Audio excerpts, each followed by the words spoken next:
Olá, sejam bem-vindos ao Eu é Mais Bolas, o podcast semanalmente fala e observa e analisa aquilo que se vai passando pelo nosso Alto Minho. Esta semana tenho comigo a Marta e a Edda Gonçalves, que pela primeira vez estará connosco, aceitou e ainda bem estar connosco a integrar o painel residente do Eu é Mais Bolas. Muito bem-vindo, Edda Gonçalves. Espero que gostes desta experiência, assim como nós temos estado a gostar durante o último ano, a falarmos da nossa terra.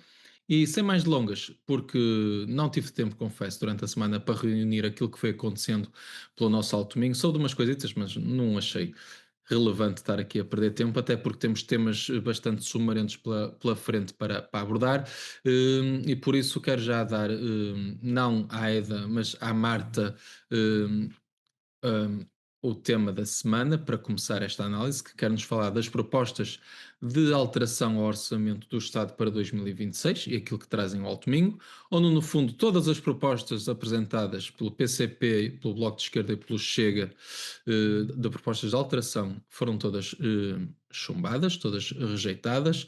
E Marta, que propostas foram estas ao certo? O que é que pode o Alto Minho esperar então do orçamento do Estado para 2026? Começamos bem, então. Antes de mais, olá, vocês, bem-vinda, Eda. Fico muito feliz que faças parte agora também deste painel de comentadores residentes, não é? E agradecer também a todos os nossos ouvintes que vão sendo cada vez mais. Eu fico feliz que o podcast vá ganhando assim esta atração. Para falarmos então sobre as propostas de alteração aqui ao Orçamento de Estado, corrigir-te já nesta nota inicial, José, porque houve duas propostas que foram aprovadas, ok? E por isso, e é também sobre isso, porque isso é exatamente sobre aquilo que eu quero falar neste tema. Então, existiram uma série de propostas relativas ao Alto Minho, desde a requalificação do Portinho de Vila Praia de Âncora, as dragagens de Caminha, Viana do Castelo, os Pozende, Póvoa de Varzim e Matosinhos, se não estou em erro, alterações de traçados de autoestradas, prolongamentos da A28 até Valença, Melgaço e Monção, ou seja, houve de facto aqui uma panóplia de propostas que foram colocadas nesta alteração ao Orçamento do Estado. No entanto, dizer-vos já, numa nota inicial, o PSD votou contra todas as propostas de alteração. E eu acredito que tenha votado contra todas as propostas de alteração porque achou que tinha um orçamento de Estado espetacular e por isso não valia a pena estar a votar de forma favorável nem a analisar estas propostas de alteração, algumas delas com muito mérito sim e que valiam a pena serem analisadas. Uma segunda nota é que o PS absteve-se em quase todas as propostas. Okay? E abstendo-se em quase todas as propostas, viabilizou então aqui o voto de chumbo, o voto contra do PSD relativamente a esta matéria, com exceção de duas que eu depois à frente também gostava de me debruçar um bocadinho sobre elas. E também dizer, de uma terceira nota, que isto são matérias que são constantemente repetidas por estes partidos, nomeadamente o PCP e o Bloco, que ao longo do ano depois não fazem nenhum tipo de esforço para falar, dialogar com as outras forças político-partidárias ou até alterar os textos dessas mesmas propostas, porque às vezes a alteração do texto, a alteração da nota justificativa pode fazer alterar os sentidos de votos dos partidos. Eu acredito que isso é relevante. No caso do PS, ficamos sem perceber porque um voto de abstenção em todas as propostas, na realidade, não demonstra o posicionamento político e o pensamento político deste mesmo partido. E então as duas exceções são duas exceções engraçadas, que são duas exceções que dizem respeito exatamente a onde? A caminha. E vocês já vão perceber onde é que eu quero chegar. Então, o PS votou favoravelmente à requalificação do Portinho de Vila Praia de Âncora, que era uma promessa, aliás, já era um projeto que tinha vindo a ser desenvolvido na altura com o Rui Lage, que a Liliana Silva muitas vezes também criticou, contestou, porque achava que havia ali uma série de coisas que não estavam a ser garantidas, nomeadamente o diálogo com pescadores. Nós até já tivemos um podcast dedicado aqui a este tema. E esta proposta, incrivelmente, já tinha sido apresentada o ano passado. E o PS com o mesmo texto, ok? Proposta com o mesmo texto, mesma nota justificativa. E o PS absteve-se. E este ano votou a favor.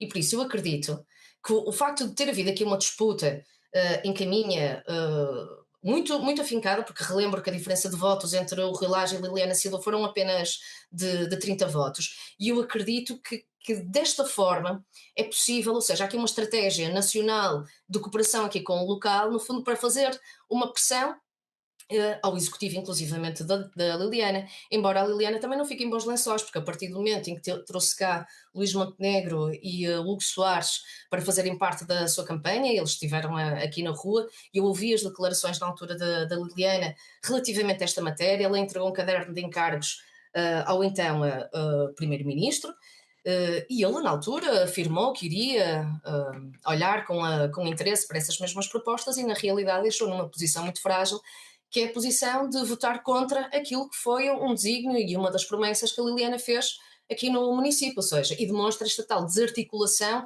nacional-local, que às vezes também tem estas consequências.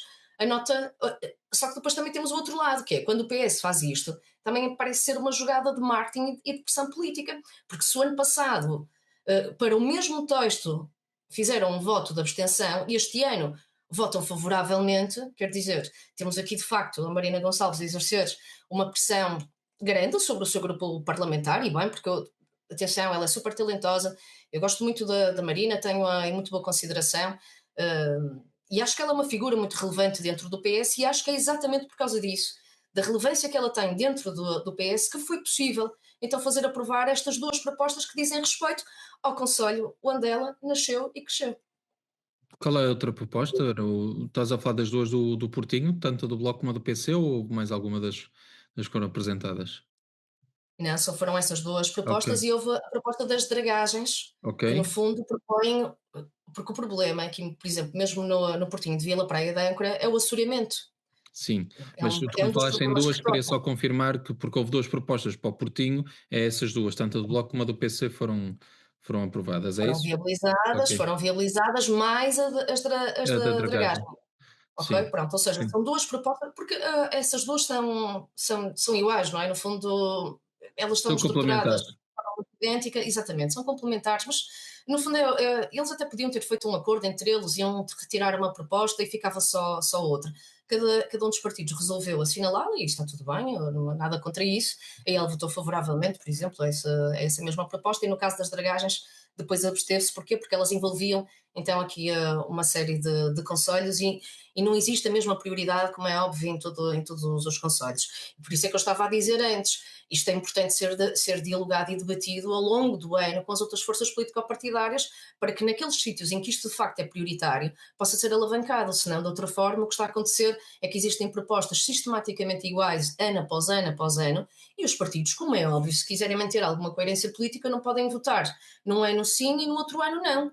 Não é? Ou então, neste caso, como o PS fez, que eu acho que é mau porque não diz ao eleitorado o que é que vai, na realidade, abster-se em todas as propostas, com exceção dessa proposta que dizia respeito à requalificação do Portinho de Vila Praia de Âncora, e então ao projeto das dragagens, que envolve também aqui a cidade de Caminha.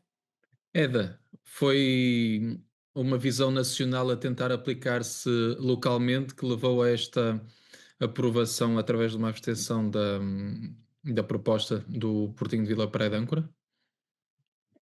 Eu penso que esta questão toda que está em volta do. Primeiramente, obrigada por esta oportunidade. Sim, Comecei logo. desculpa. Por, basicamente, eu acho que isto pode ser sim uma jogada política ou não. Isto é uma situação que tem tido muita luta localmente, em assembleias municipais, em conversas e conversações com os pescadores, e se calhar isto é algo que se tem vindo a agravar. E se calhar foi a altura de dar uma resposta a esta problemática, e lá está, esta situação tinha que ter uma resolução.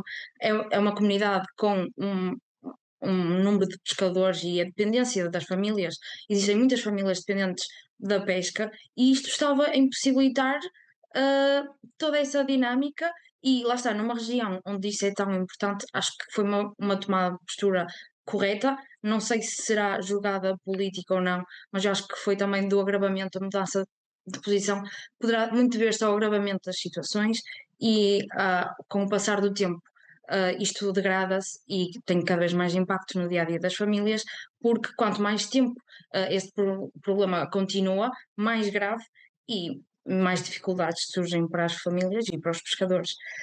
Lá está, não sei, algo que tem que ser discutido ao longo do tempo. Ok, esperemos então que para 2026 o Portinho de Vila Parede de Angra finalmente fique resolvido e que se encontre outro problema local de resolução nacional, porque de facto foi o que tem centrado a atenção nos últimos tempos, é o Portinho de Vila Parede de Âncora, como se fosse o grande problema do Alto Minho. Sim, mas deixa-me te dar aqui uma nota, que aí é a Brevemente, parte, muito brevemente, porque eu acho que também existe aqui alguma irresponsabilidade por parte dos partidos políticos também que colocam em propostas de alteração ao Orçamento do Estado, elas são às centenas e centenas. Eu nos últimos 2 anos tenho estado a trabalhar de forma mais próxima dentro da iniciativa liberal e por isso estou em contacto com estas matérias, não só na área temática mesmo da habitação, mas depois nestas temáticas mais regionais. Eu vou-vos dizer uma coisa, se aquilo fosse tudo viabilizado, porque há uma série de propostas, como é óbvio, têm mérito, e como é óbvio, é preciso dar uma resposta. Só que se elas forem todas viabilizadas ao mesmo tempo, não há nenhum país que consiga aguentar isto. Mas é que nenhum. É por isso, mesmo aí, os partidos eu acho que devem ter algum sentido de responsabilidade e não encherem esta fase de alteração ao Orçamento do Estado com propostas que sabem perfeitamente que, mesmo que venham a ser votadas favoravelmente, eu não acredito que estas obras vão avançar em 2026. Não acredito. Mas vamos ver. veremos, sim. Eda, vamos então para o teu primeiro tema, para a tua primeira participação aqui no É Mais Bolas, e para o tema escolheste o. Espera aí, perdi-me, onde é que isto estava aqui? Eu sei que tem a ver com o comércio local e com comércio local versus grandes superfícies. Numa semana em que o tema tem estado quente por caminha, mas também. Com a inauguração de outros hipermercados pelo Alto Minho, em Melgaço, em Valença, e numa época em que também que se apela a que as pessoas participem e comprem no comércio local, porque é época de Natal, com os mercados de Natal, etc. Diz-me lá então, é uma concorrência ou é algo complementar? Sim, basicamente surgiram notícias recentemente que mexem com a economia local e com a sensibilidade de quem está muito ligado ao comércio tradicional. Falo, então, lá está, do anúncio do novo supermercado Continente em Caminha, que ainda está, lá está, ainda está no início de construção e está toda aí uma polémica por causa da aprovação ou não, mas também do surgimento do Aldi em Valença. São dois projetos que reacendem o debate sobre o equilíbrio entre o comércio local e a chegada de mais grandes superfícies. Sempre que surge um novo hipermercado, esta opinião pública divide-se. Há entusiasmo, claro, mas também há muitos receios e há principalmente a necessidade de perceber como é que este crescimento se encaixa no tecido económico da região. Para termos noção, nos últimos 10 anos o Alto Minho mudou muito no que toca ao comércio e falo de o surgimento de mais de 13 áreas de comércio, digamos, ligadas a grandes cadeias, desde o Aldi, o Continente, o Intermarché, o Lidl, o surgimento do Mercadona como uma nova cadeia aqui presente. E digamos que tudo isto, isto vai de encontro à mudança nacional, mas afeta muito o comércio local aqui da nossa região. Hoje, praticamente todos os concelhos têm várias cadeias de supermercados presentes no seu território, e claro, quando entramos nesta conversa surge sempre a pergunta se isto é bom, se isto é mau. A resposta que eu penso que seja mais justa é que depende e que não precisa necessariamente ser uma guerra entre estes dois tipos de comércio. Lá está, o surgimento de grandes cadeias tem grandes impactos positivos. Claro que existe uma atratividade territorial maior, porque existe uma maior oferta de bens e as pessoas procuram a qualidade de vida também nesse aspecto, e temos assim a fixação da população, o investimento e claro que alguns postos de emprego que depois podem ou não ser benéficos no sentido em que podemos estar a ganhar um número de postos de emprego nestas grandes superfícies, mas a perder postos de emprego nas superfícies do comércio local. E temos, claro, o aumento da oferta e da concorrência, melhores preços, variedade para a população. No entanto, isto também traz alguns pontos menos positivos. Existe alguma pressão sobre as lojas locais com margens mais reduzidas, existe a fuga dos consumidores para espaços com mais variedade, produtos, um estacionamento, horários alargados, preços competitivos, e isto cria algumas dificuldades para os negócios de nicho. Provoca também um afastamento das pessoas dos centros históricos e das ruas com mais comércio. Vemos também os nossos mercados abandonados, os mercados que têm os produtores locais, desde o mercado do talho, da carne, do peixe, das frutas e das hortícolas. E eu acho que aqui temos que procurar o equilíbrio e uma organização e a valorização do comércio local como resposta a este surgimento de grandes superfícies. Acho que podemos coabitar e podemos encontrar um equilíbrio e muito através, se calhar, do apoio dos municípios. Acho que o mercado local não sobrevive sozinho. Precisa de uma grande ajuda e um grande empoderamento e uma dinâmica criada à volta do comércio local para que este também vingue e também tenha outras oportunidades. Agora, o Natal é um bom exemplo disso, porque criando dinâmicas nos centros das vilas, estamos a levar pessoas para junto do comércio local, que muitas vezes lá está, afastam-se à procura das grandes cadeias, que como muitas vezes têm uma estrutura grande, são nos subúrbios ou em zonas menos digamos que não são propriamente em grandes centros. E lá está, temos os benefícios, temos que encontrar os benefícios e a valorização do comércio local através da confiança, da proximidade, do atendimento humano, que é algo que distingue efetivamente, tanto que hoje em dia nos supermercados é cada vez mais caixas das pessoas poderem fazer sem ter contacto humano, os produtos frescos e artesanais, a especialização, porque muitas vezes temos lojas de nichos e com produtos artesanais muito específicos. Por exemplo, podemos ter um exemplo que é todos os supermercados hoje em dia têm a parte da pastelaria e têm bolas de Berlim, mas as bolas de Berlim, por exemplo, do Natário, destacam-se e é por aí que nós temos que encontrar a diversificação, a unificação de produtos únicos, genuínos e puxar um pouco por isso, a valorizar os produtos locais, porque isto também é valorizar a identidade cultural e a identidade do local e lá está, todas as tradições da população local. É verdade que o comércio local e as grandes superfícies não podem só coexistir, como podem beneficiar até uns dos outros, e lá está, encontrar o seu espaço e tendo os municípios como esse apoio, porque lá está, parte muito dos municípios também a organização e a dinamização das zonas e da construção e da dinamização depois também do turismo e tudo isso que envolve mais, se calhar, o comércio local. E temos tido algumas medidas que têm surgido, suficientes ou não, acho que é de valorizar e acho que os municípios devem efetivamente continuar a fazer e a criar medidas de apoio ao comércio local, de dinamização da região. Por exemplo, temos aqui a Declaração de Valença pelo Comércio Sem Fronteiras, que foi assinada pela Associação Empresarial do Distrito de Viana do Castelo, com Valença e Tui, para facilitar a circulação de consumidores, campanhas conjuntas, dinamização transfronteiriça e feiras comuns. Temos agora o caso da aplicação Viana Pocket, que vem valorizar o comércio local, vem dinamizar um pouco essa parte, que surge agora também com uma campanha, agora nesta altura, de um bairro de coração, em que o consumidor ganha corações quando compra no comércio local e pode trocá-los por prémios, experiências, e lá está, todos os benefícios a ver com então o comércio local.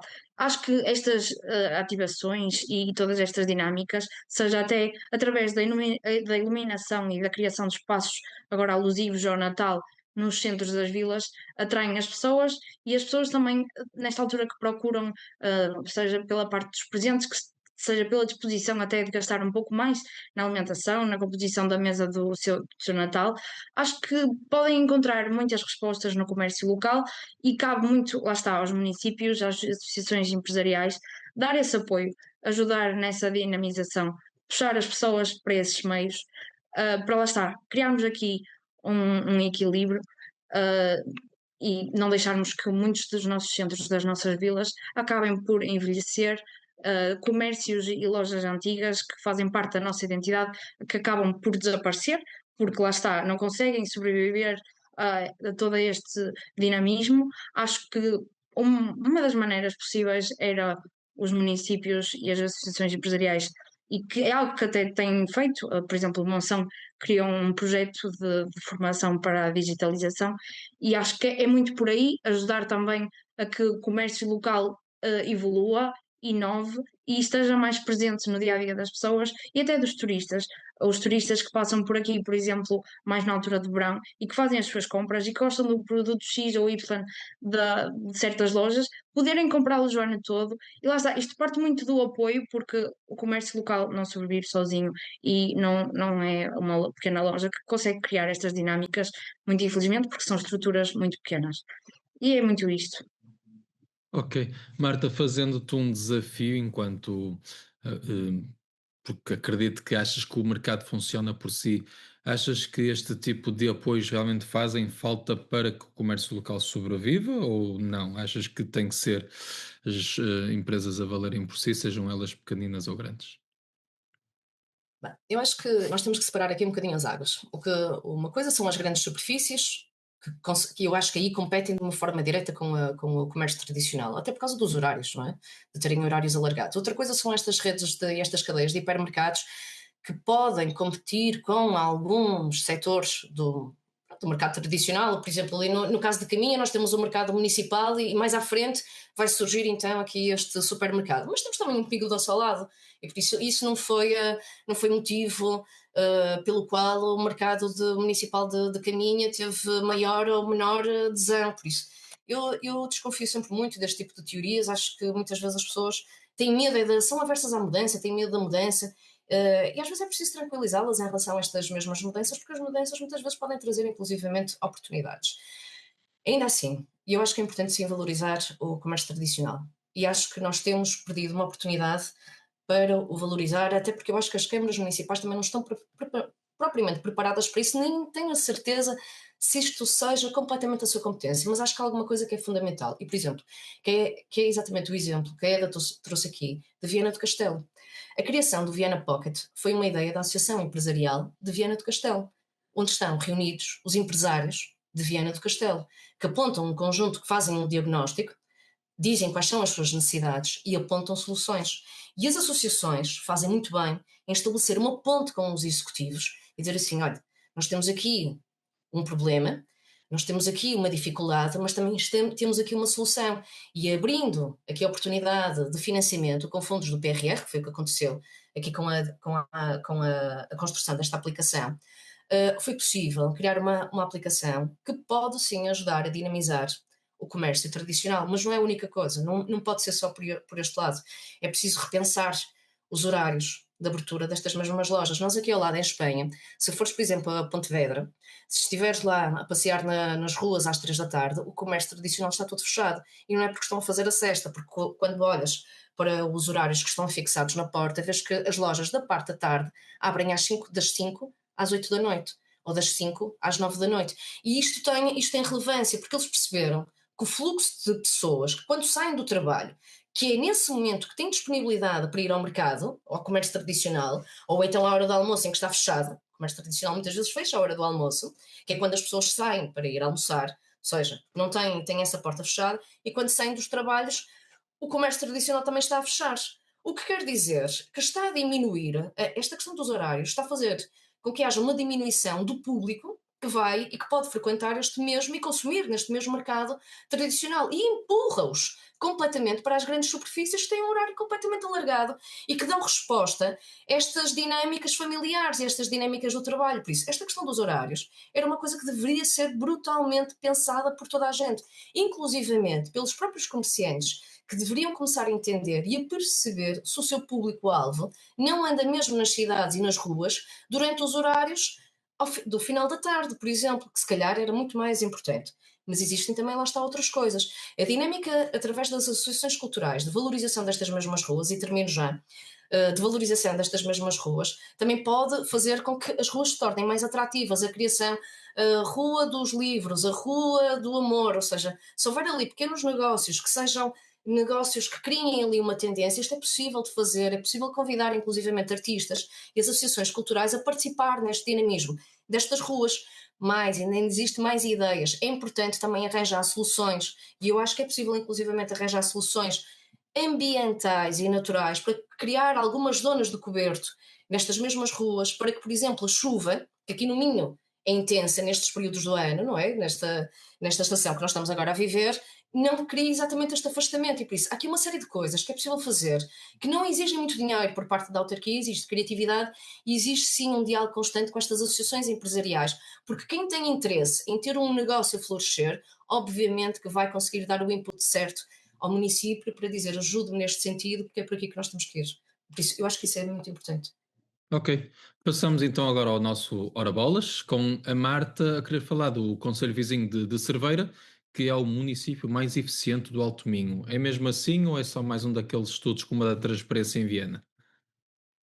Não, este é mesmo a sério. E eu fico muito feliz. E atenção, e vocês sabem, já estão habituados aqui à minha honestidade e frontalidade. O município de Vila Nova de Cerveira é gerido pelo PS.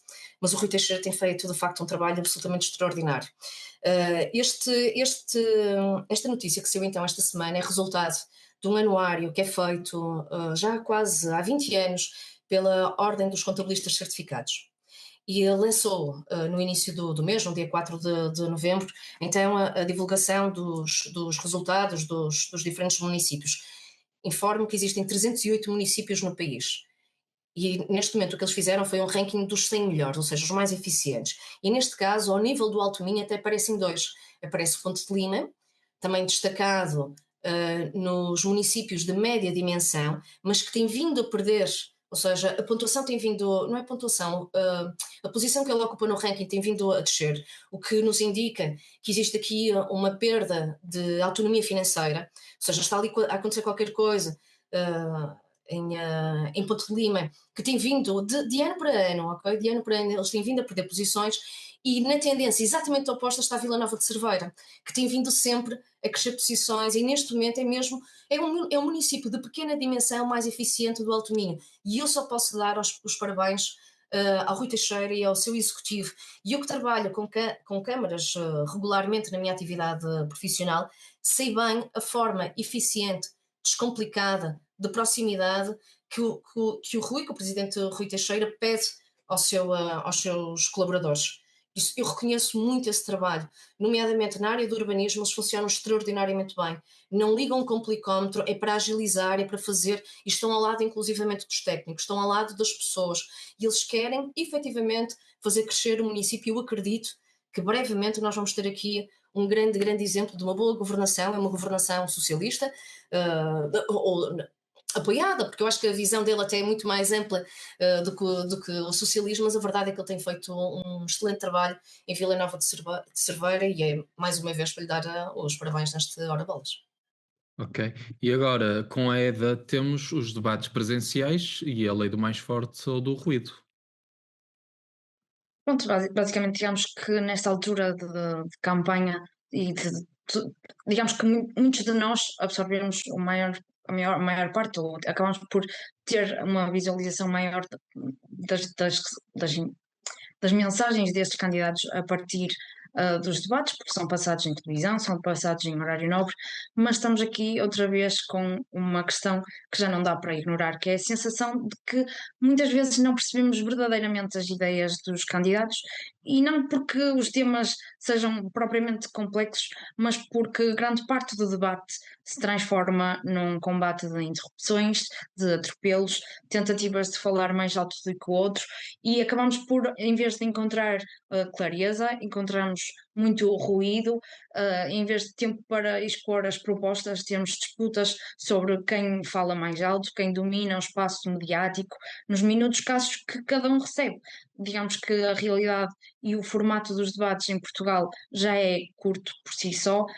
O tempo de que cada candidato tem para apresentar uma visão estruturada e passar uma mensagem mais completa e abordar temas de muita importância já é muito reduzido, e quando esse pouco tempo se perde em ping-pongs, em interrupções que acabam por fazer com que certas linhas de pensamento se percam e certos temas importantes a abordar se percam.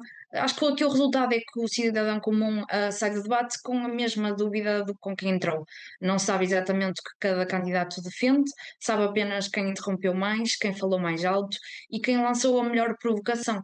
E é uma pena, acho que a política tem sofrido ao longo de já muitos anos um afastamento de uma parte da população, uma descredibilização, e neste momento em que tem tantas visualizações, estamos a levar para a lama algo que devia ser nobre e algo que devia ser digno, um espaço digno de debate e de percebermos realmente quem são estas pessoas, porque estamos a eleger o Presidente da República, é algo sério e acho que devia ser mantida essa seriedade.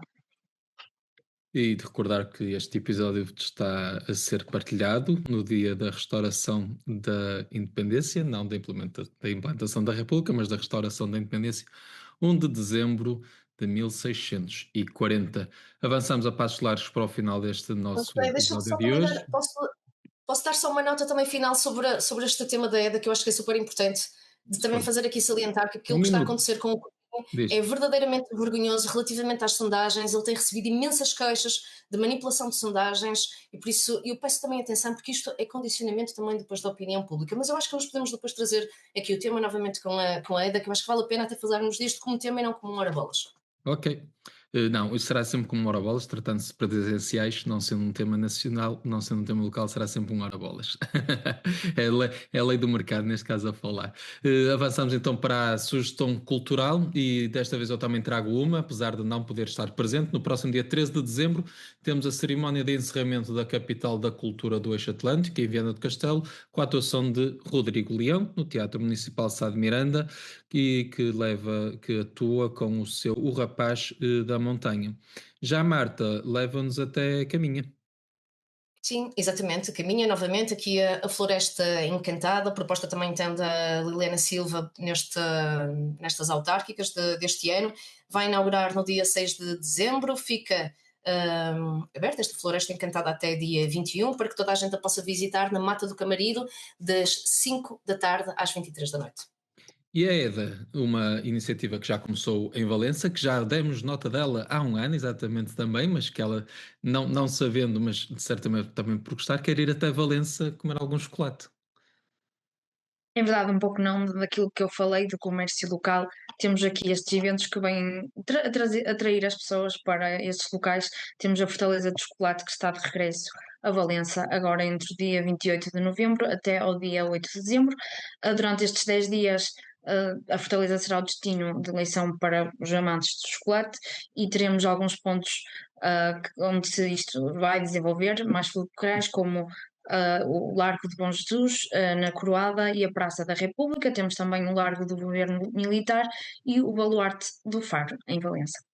Muito bem, Marta, Eda, muito obrigado. Passou rápido este episódio. Espero que tenhamos esclarecido alguns pontos, que tenham gostado também deste programa, principalmente quem nos está a ouvir, que nos pode acompanhar nas nossas redes sociais, na sua plataforma favorita de podcast. Se quiserem entrar em contacto connosco é fácil, tem as caixas de comentários, mas também o e-mail euemaisbolas@gmail.com. Quanto a mim, eu despeço-me, desejando a todos uma boa semana e voltamos a ver para a semana com um Eu é Mais Bolas.